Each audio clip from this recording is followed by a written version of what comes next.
Hello and welcome to the Boxing Life podcast with me, Tony Jeffries. Today we've got you a fantastic episode lined up. In the house now, we've got Glenn, Mr. Six Figure Holmes. Glenn, how's it going, mate? Doing good. Long day today in the gym. Good to be here with Liam, Tony, Kev. Yeah, Excited Kev, for this. how's it going, mate? Doing good, man. Doing good. Just hoping I can keep up with y'all's accents now. I've noticed since Liam's here, y'all have kind of gone back to your old ways a little bit. So Yeah, and now we've got sitting next to me, former WBO World Champion Liam Smith. Liam, how's it going, mate? All good, mate. Yourself? Good. Nice to be back. Yeah, it's great to have you here. Great to have you hitting Boxing Burn Santa Monica. And if anyone is watching this on Facebook Live, you can fire away with any questions you've got, and we'll answer them as we go. So, Liam, for people who don't know you, I've just introduced you there, the former world champ. Can you tell us a little bit about yourself? Yeah, I'm former British Commonwealth champion. I won the WBO champion October 2015, and unfortunately I lost it last year to Canelo Alvarez. So I'm on the road to try and get one of them world titles back. Right.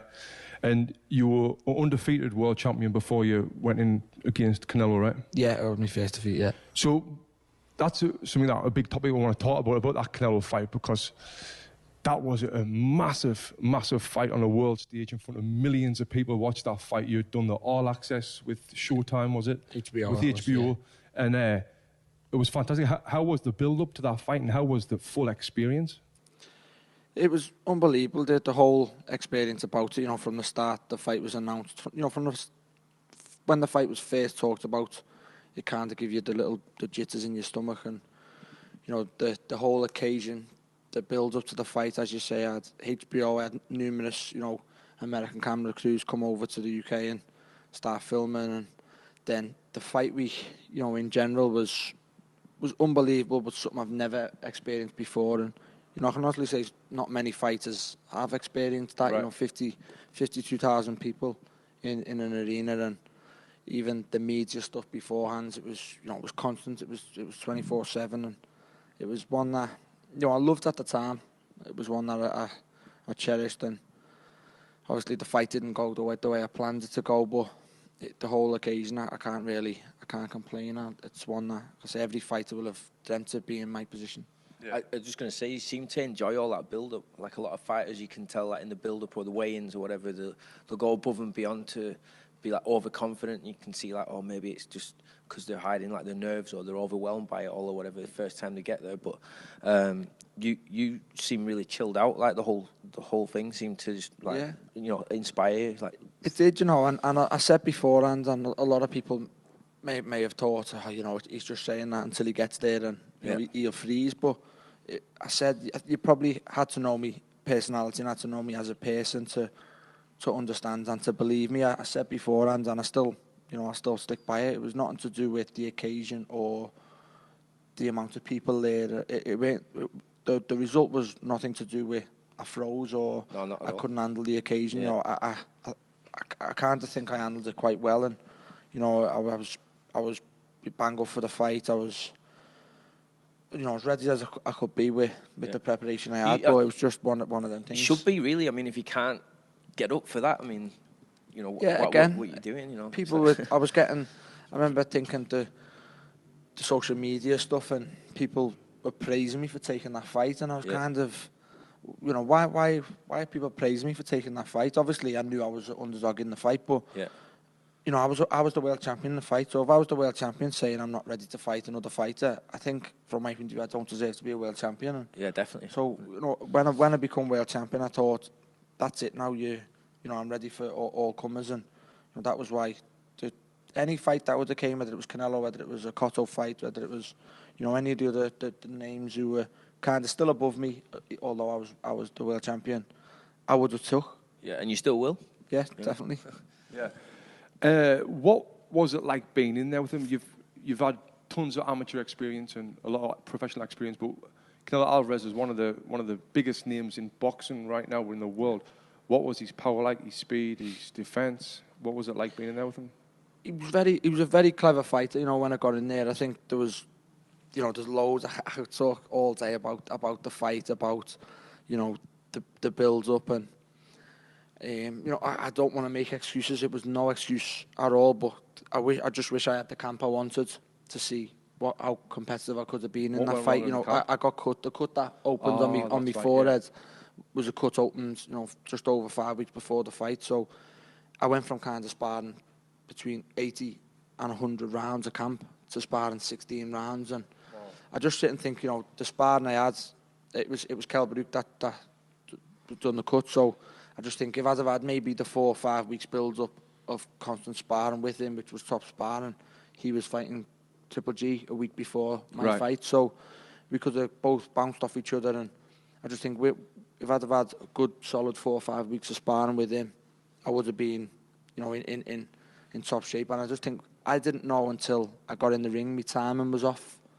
I think, you know, people in and around boxing will understand what I mean by that, but you know, that's no excuse at all. You know, the outcome may have been the same, but I just think the positions of the fight, I got the fight I dreamt about for 10 weeks, you know, the style of the fight, and, you know, I didn't really have to go looking for Canelo, and he was having his go, and, you know, I could have my go back at him. And listen, I'm always confident. If I've got someone standing in front of me, no matter how good they are, no matter how good defensively they are, I think if I've got you standing in front of me, I will find gaps. I'm confident I've got good variety. So that's one thing that's probably one and the only thing I was more gutted about than anything. You know, if I'd have had good time, and if I'd have been on form and lost the fight, I'd have held my hands up. Yeah. I do. I'm a man. I'm not a sore loser. You know, no one likes losing, but I lost to a very, very good fighter. But I just wish I'd have had that little bit. Talking about that sparring with Kelbruk, I seen that I got some posted online somewhere, and it looked like you were beating Kelbruk up in sparring. I know you won't talk about that now, but it actually did. I was like, fucking hell, why is this being released? Because it looks like Liam was beating him up in sparring. No, I weren't beating him up. It was tough sparring, to be honest with you. It was very good sparring for both. I think. Yeah. People could, you know, he's very accurate. Really. Yeah, you know what I mean. I think for both of us, you know, I'm not saying I'm like Triple G, but you know, I think I from Kelbruk coming from welterweight, I was, you know, a come forward aggressive fighter for him.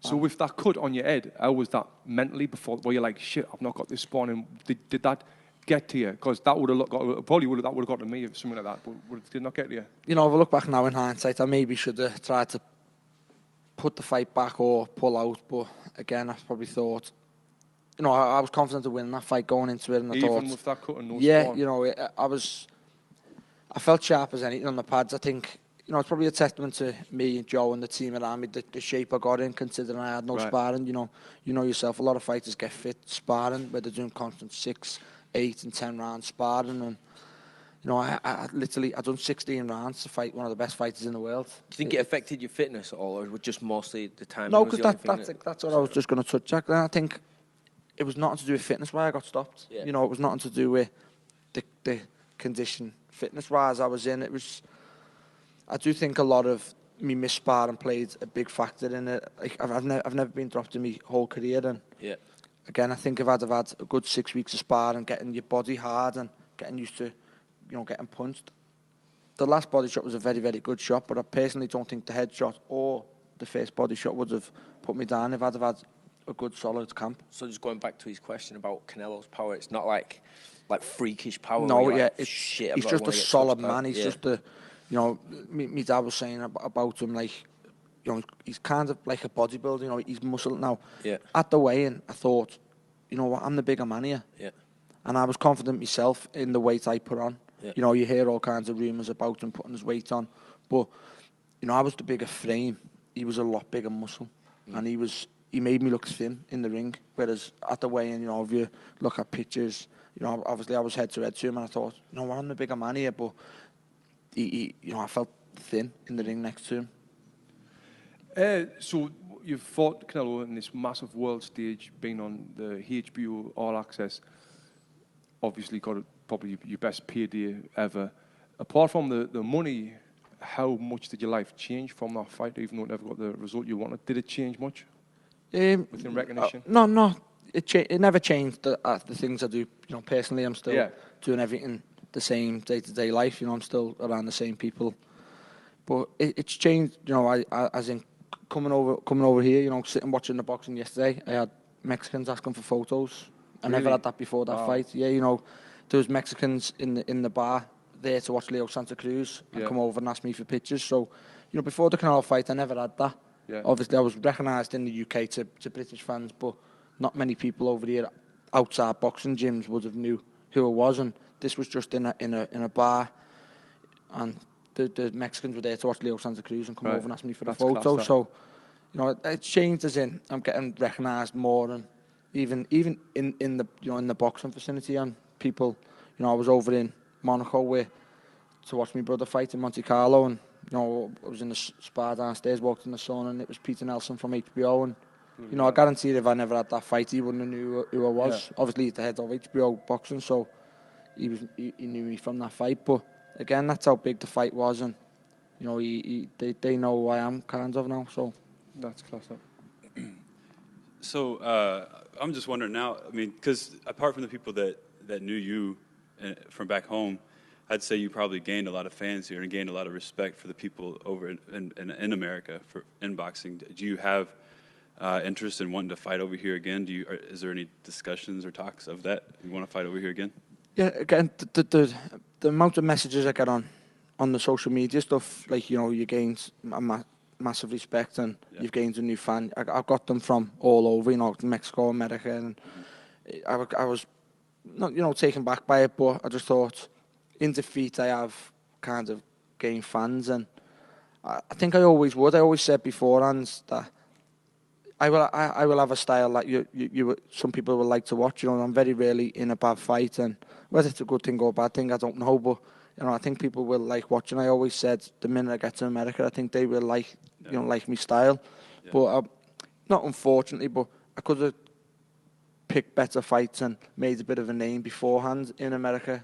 But I got my first fight in America was one of the best, you know, in the sport. So it was, I'd say it was unfortunate. You know, beforehand I wanted to test myself against the best in my weight division. So, but now I would love to fight here from now on in. Yeah. You know, I love it, and I love coming here. You know, I think you guys know that I'm here all the time training. I would love to, you know, fight out here more often. Yeah, I think it's a refreshing thing for especially American fans of boxing. Even the way you handled the defeat is just a refreshing thing to see, because not a lot of American boxers you don't see that. You don't see the humbleness and the, you know, taking your good wins and your losses as well as you did. I think it's a very refreshing thing for people. So I assume that probably gained you a lot of fans here just based off of that alone. Because not even outside of your performance, which was really impressive as well. It's funny what you say about humbleness, because I feel like you and most of the scousers that I know that's doing well, they're not big-headed at all. They try to be the opposite. They're just down to earth, and they're just cool as fuck. Like, I think this is like the fourth or fifth scouse we've had on the podcast. We had David Price, Paul King, your brother Paul, now you. So I think Scousers in general are just humble. They don't really want to be big-headed. I'm sure you know a lot of big-headed Scousers, though. You know, you probably get a few on the football side, It's on a the soccer side. It's a north-south thing, isn't it? Yeah, but North, it's like different. Yeah, different up the north. Down the south of London, there's not a lot of big cocky. I'm from a family who wouldn't let me be anything different, to be honest with you, especially you know, the hammered. mother. Yeah. So one thing, if it's the first time you've seen Liam or know a little bit about him, I don't know much about him. Liam's got 3 brothers as well, who's like world-class fighters, really high-end quality fighters. Paul is the oldest brother, then you've got Stephen, then you, and now the youngest one. He's like, I've just done an interview with the Daily Mail in England, and I said he's going to be the standout fighter of 2017. You'll call him.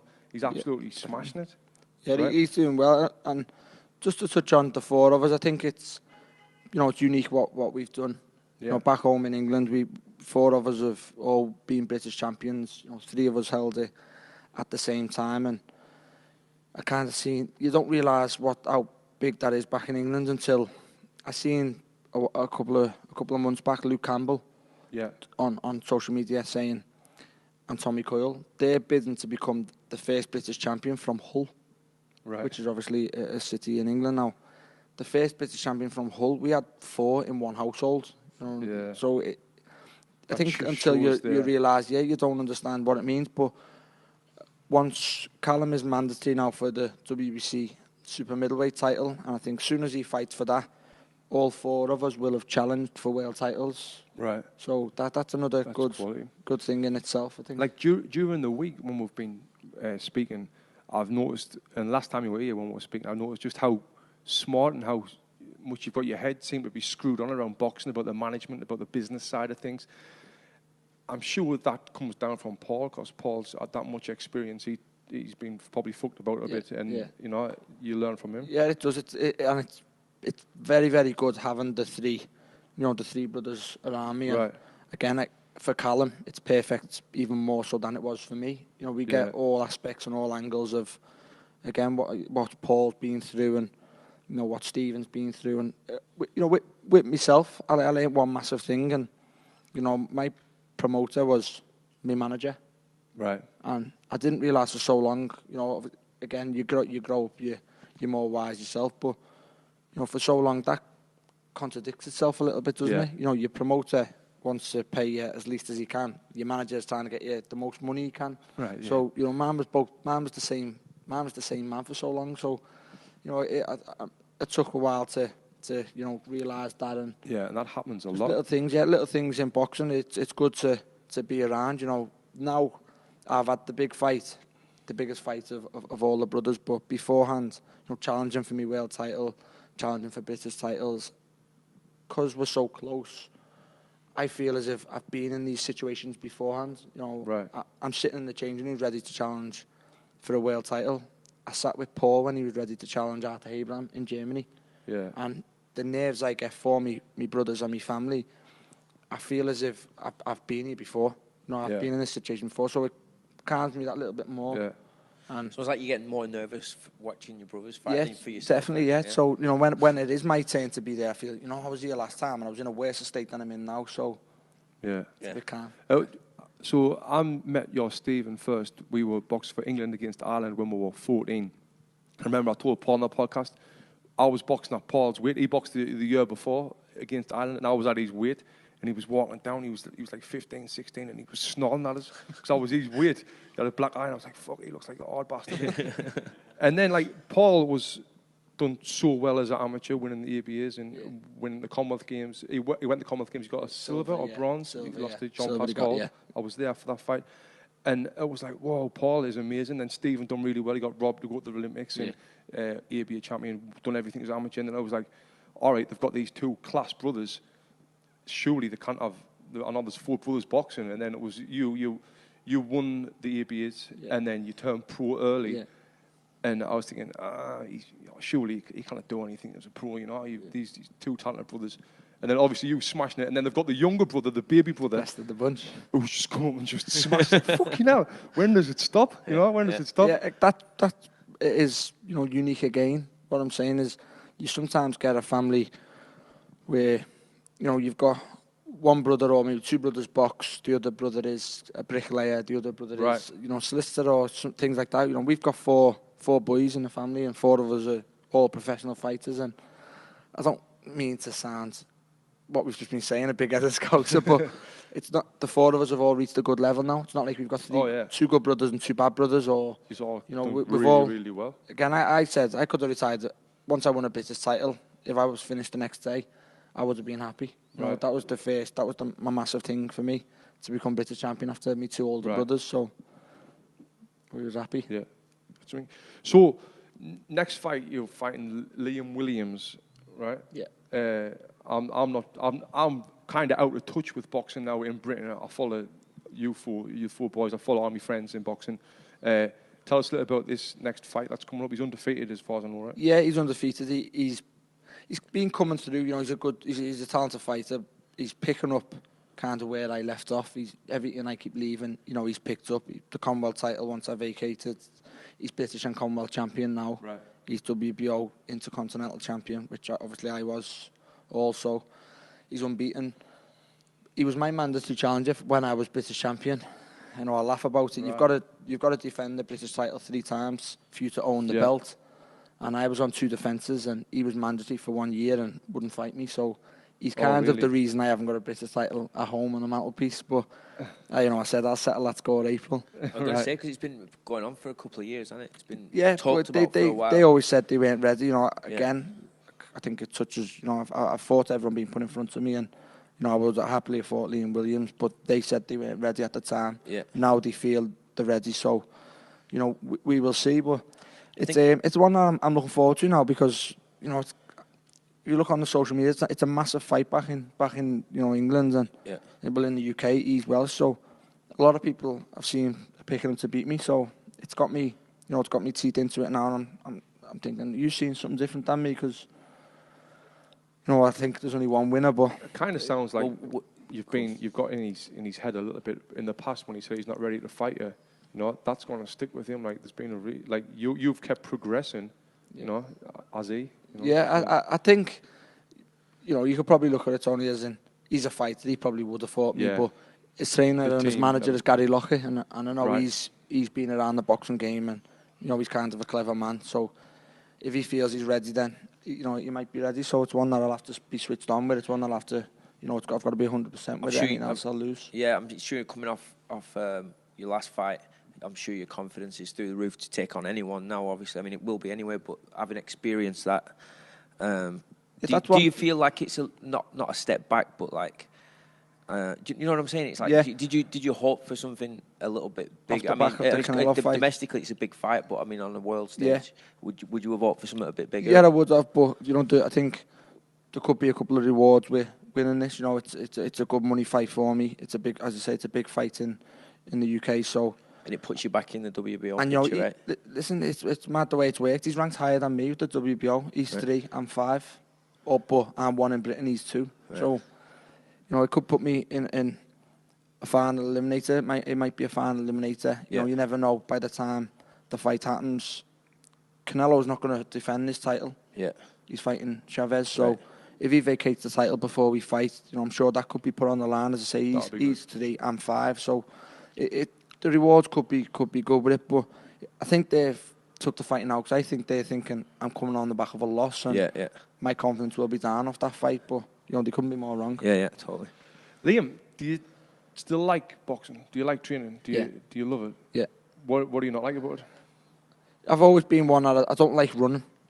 Right. I love boxing, every part of boxing, being in a boxing gym. I just hate running, but, you know, I like running, track running. I don't mind it all now, but I think I'm a little bit scarred from old days with running, because now I don't mind running now, to be honest with you, but I've hated running for years through boxing, because I've always been scarred where every time I've done a run, I've had sweatsuits on, and, you know, it's not comfortable.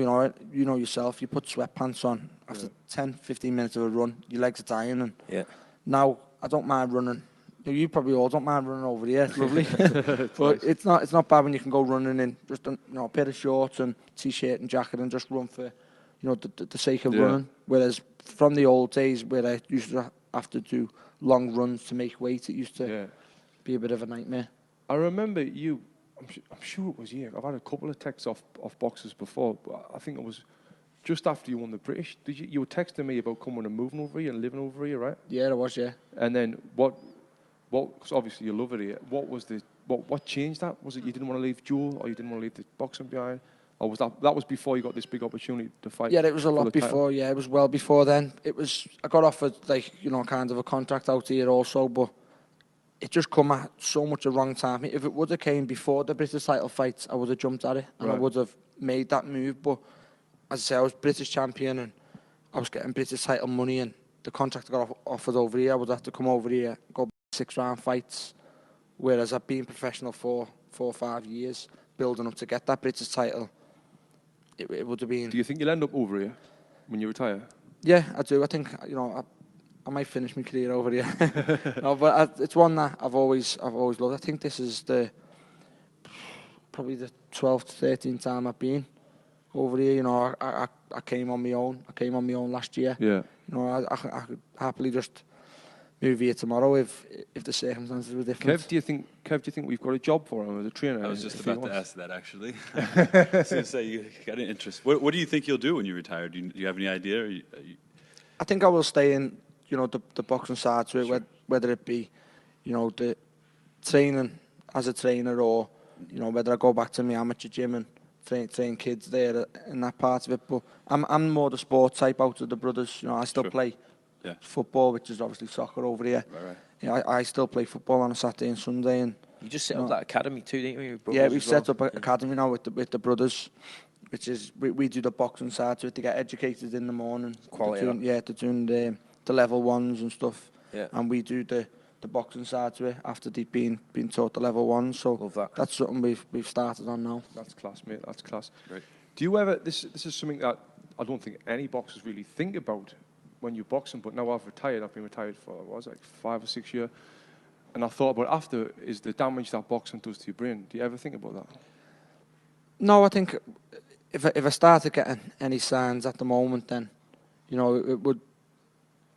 I'd have to seriously think about it. But you know, at the moment, I'm not thinking about that. And I think the minute I start thinking about that, I think it's time to start thinking about knocking it on the head. When I'm getting them thoughts, even thinking, it's not doing me no good in the long run, then I will. You know, knock it on the head. I'm from too good a family to stay in. I think too much of my mum to put her through it. You know, she hates it anyway. Yeah. So imagine her hating it with me having doubts. You know, if she knows I've got doubts about any things. You know, I think you know yourself being a boxer and you know yourself being around boxing. You've got to be 100%. You know, in it. Otherwise, get out of it. And the minute the minute I start hating it, or the minute, you know, I'm 28 now, so I know I've only got maybe 4 years left anyway, regardless. So the minute I start having them feelings that I don't like it no more, or in the long run is it doing me good, then I'll get out. Like I say, I think too much of my family to put into it. Yeah, because we went to this what was it? It was a movie premiere. Oh, like thing. the CTE one. Yeah, about that, and I was like, fuck, it was eye opener. And that asked me like, did you think about this when you were boxing, about the damages? I was like, no, that's the last thing you want to get in your head when you're boxing about, is this sparring doing this damage or not?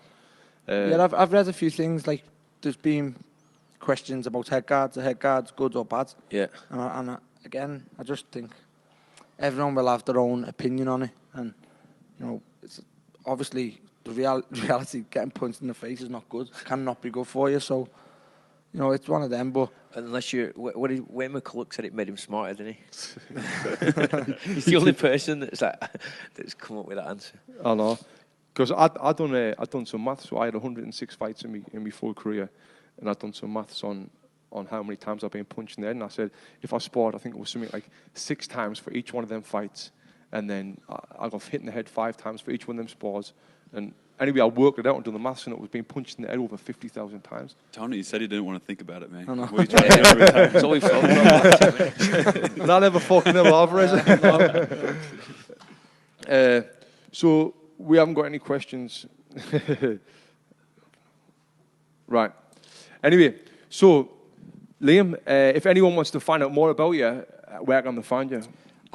My social media is Liam Beefy Smith. It's Twitter and Instagram, the same name for both. He's up for some banter as well on there. It was funny. It was funny. So if you now listen to the podcast where we've got his brother Paul on before he fought Andre Ward, he told us about a little Twitter story that he had, and I was telling Liam about it just before. He was like, "Nah," he says, "if people give me shit on Twitter, I just ignore them."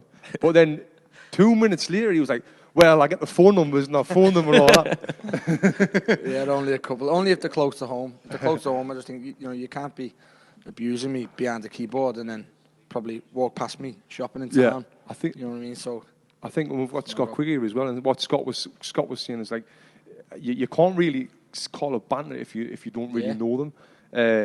And what is banter?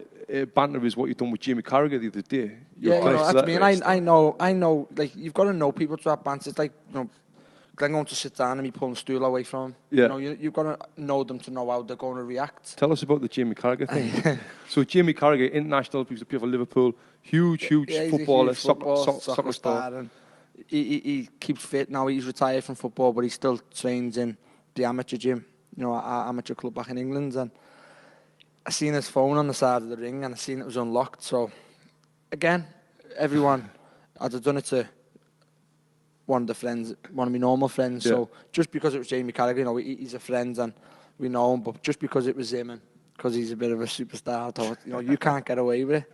You're in the gym with us, so you're getting it as well. So I put a tweet on his social media, official announcement coming out of retirement. How'd you get into his Twitter? His Twitter was just on the open. app, and it's just logged. Yeah, it's logged on. But then I texted. I seen him when he fight. It took him ages to get onto the tweet. He must have went on the Twitter for a while. It took him ages. His reply was good though. He blended it a little bit. But I texted him then saying, I seen him say, "I've been hacked." So I was like, "You haven't." But then I just texted him, "Sorry," with a crying face. And I can't use the language he used, but he said, "Was that you blah blah." Didn't So all I of said, that, the news get hold of it all? Yeah, it was in all. It was in the papers. It was on all this, on the online, the newspapers online. And I said to him, "I haven't hacked you. I don't know you." He said, "I've changed my password now." I said, "I don't know your password. You left your phone unlocked." He thought I knew his password, so I thought, you must be getting all paranoid thinking I know his password. That's class, mate. He tried to get me back, the next day, but Stephen saved me. Oh, you were telling us? Yeah, he tried to get me back with because I texted him again. I texted him saying, "You prick," meaning I know what you tried to do. Yeah. And he tried to get me. He tweeted Canelo for a rematch. Oh, he did. And he texted me saying, "I nearly got you a rematch then." So I was lucky. Stephen never pressed send on the tweet, so my brother saved me on that one. I don't. Imagine the people. The shit you would have got. Yeah, the shit that they got off the other people. Oh, you joking, wanting to fight him again? Yeah. Well, anyway, thanks for listening. Anything else, boys? No, it was good. Thanks for coming on, Liam. Oh, thanks yeah, for Liam, quality class, mate. It was good. And all the best in April. Nice one, thank you. Yeah, you're more than welcome to come here anytime and do your training camps and train with us. And you've been training with Stephen. It's been class. So, thanks for listening. And if you want to follow us on Instagram, it's at Boxing Life. Use the hashtag Boxing Life. And please subscribe to this if you're listening on iTunes or SoundCloud. And until next time, we'll see you later.